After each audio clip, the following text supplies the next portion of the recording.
20 বছরের মধ্যে এখনকার ইয়াং জেনারেশন এই দেশের নেতৃত্বে যাবে। আমরা কেন আমাদের ডেভেলপমেন্টটা করতে পারবো না? কেন আমরা সামনের দিকে এগিয়ে যেতে পারবো না?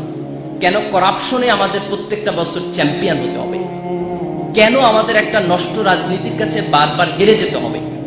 স্বাধীনতার পরে যে জেনারেশন এই দেশকে নেতৃত্ব দিয়েছে, they are completely failure to give the পথ, এন্ড উই এক্সপেক্ট এই দেশের তরুণ প্রজন্ম, এই সোনার সন্তানরা যদি এই দেশকে ভালোবাসতে জানে, যদি তাদের নিজেদের জীবনে এই দেশের ব্যাপারে একটা সততা থাকে, একটা দেশপ্রেম থাকে, এবং গ্লোবালাইজেশনের যুগে নিজের যোগ্যতা দিয়ে যদি সে কম্পিটিশন করে টিকে যেতে পারে, তাহলে উই হোপ এই জেনারেশনের হাত দিয়ে আমরা এমন একটি বাংলাদেশ করতে পারবো যে বাংলাদেশ অতীতের ব্যর্থতা কাটায় উঠবে, যে বাংলাদেশ তৃতীয় বিশ্বের একটা দরিদ্র দেশ হিসাবে পৃথিবীর কাছে পরিচিত হবে না, বরং একটি আত্মমর্যাদাপূর্ণ উন্নত দেশ হিসাবে পৃথিবীর দরবারে তার মর্যাদায় নিয়ে সামনের দিকে এগিয়ে যাবে।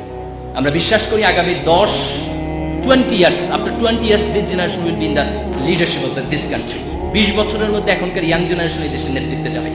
এই ইয়াং জেনারেশন যদি তার প্যাট্রিয়টিজম ঠিক রাখতে পারে, এই ইয়াং জেনারেশন যদি তার কোয়ালিটি ঠিক রাখতে পারে, তাহলে এই ইয়াং জেনারেশনের হাত ধরে আমরা এমন একটি দেশ নির্মাণ করতে সক্ষম হব, যেই দেশ এই দেশের মুক্তিযোদ্ধাদের স্বপ্ন ছিল, যেই দেশ মুক্তিযুদ্ধের আগেও এই দেশের যে স্বাধীনতা আন্দোলন হয়েছে, ব্রিটিশ বিরোধী আন্দোলন, এই আন্দোলনে যারা অংশগ্রহণ করেছে তাদের যে স্বপ্নের স্বাধীনতার স্বপ্ন ছিল, সেই স্বপ্নটা আমরা বাস্তবায়ন করতে সক্ষম হব বলে আমার বিশ্বাস।